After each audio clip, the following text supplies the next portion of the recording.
Ferrari, Lamborghini, Maserati oder Ducati, Parmigiano, Balsamico, Mortadella oder Tagliatelle. Nicht umsonst ist diese Gegend hier auch als Motor- oder Food Valley bekannt. Mein Name ist Tom Bloschian und für mich ist die Emilia-Romagna längst viel mehr als das. Land und Leute sind mir sehr ans Herz gewachsen und deswegen mache ich mich heute wieder auf die Suche nach neuen Orten, Menschen und Geschichten.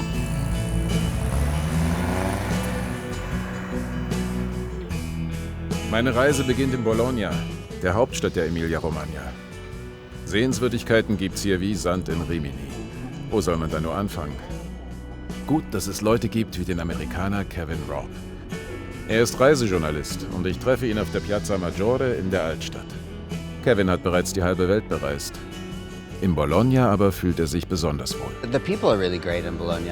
I like the friendliness of the city, the politics of the city, the history of the city. It's not too big, so it's manageable.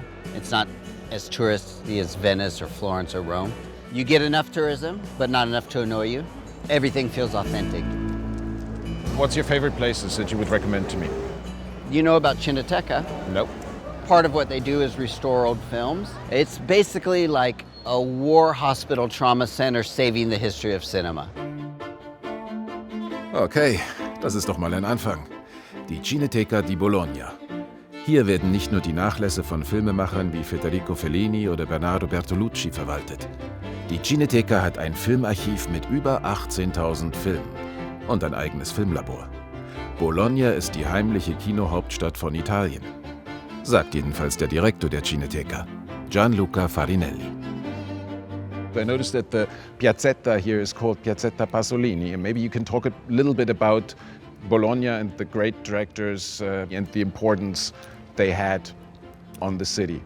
A Bologna sono nati dei registi molto importanti, come per esempio per Pierpaolo Pasolini, che qui si è formato, qui ha studiato, qui ha avuto la sua formazione al visivo, ma soprattutto è l'Emilia Romagna, che è un grande territorio di straordinari registi.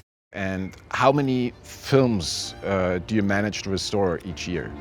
La Cineteca ha un suo laboratorio a Bologna e un laboratorio a Parigi e un laboratorio ad Hong Kong. Ecco, questi tre laboratori assieme ogni anno restaurano circa 400 film. The first thing is to inspect the original film.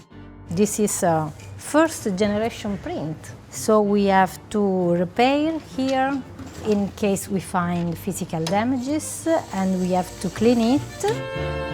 Im Labor zeigt mir Mariana de Sanctis, wie sie einen alten Film restauriert. Eine Filmrestauration kann bis zu 3 Jahre dauern. Die Cineteca zeigt dann jeden Sommer eine Auswahl dieser Werke auf der Piazza Maggiore. Das Festival Cinema Ritrovato ist der Höhepunkt des Jahres und sowohl bei den Einwohnern der Stadt als auch bei Besuchern höchst beliebt.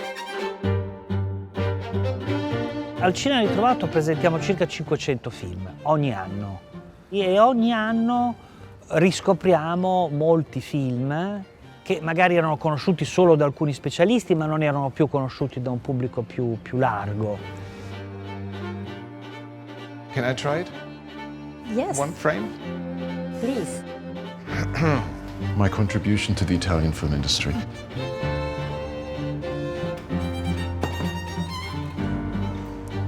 So I gently run. 4, 3, 2, 1, Film ab! Zusammen mit Mariana schaue ich mir das Ergebnis im hauseigenen Kino an.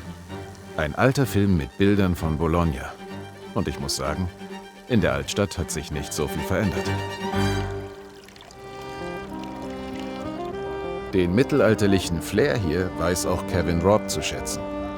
Bevor er Reisejournalist wurde, schrieb er vor allem über Musik. There's a really, really interesting museum here called Collezione Tagliavini. It's a museum of ancient musical instruments, about 80 or so from the Middle Ages. They are in a church that dates to the 1500s, 1600s, middle-aged church, full of amazing frescoes. Collezione Tagliavini. Ein wirklich guter Tipp. In der alten Kirche treffe ich die Musikerin Catalina Vicenz, die hier Kuratorin ist. Sie kommt ursprünglich aus Chile, spricht aber unter anderem auch Deutsch.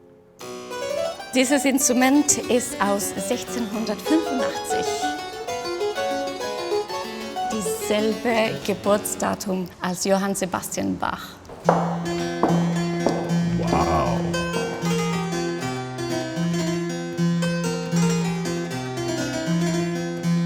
Ein Spinett. Das ist ein Spinett von der Familie vom Cembalo.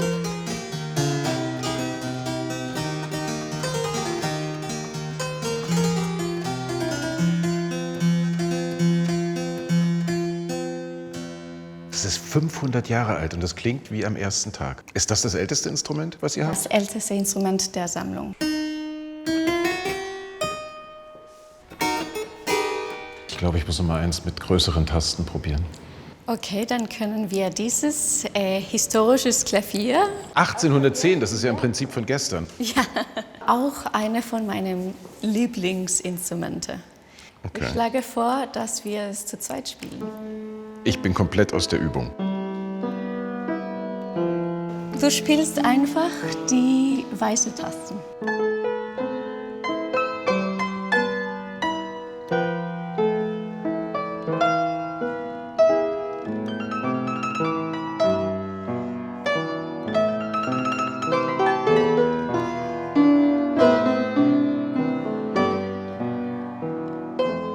Wow, zusammen mit Catalina ging das wirklich wie von selbst. Und ich muss schon sagen, ein 200 Jahre altes Klavier in einer mittelalterlichen Kirche klingt dann doch ein bisschen anders als mein Keyboard zu Hause. In Bologna ist Geschichte eben immer irgendwie auch gegenwärtig. So wie in der gesamten Emilia.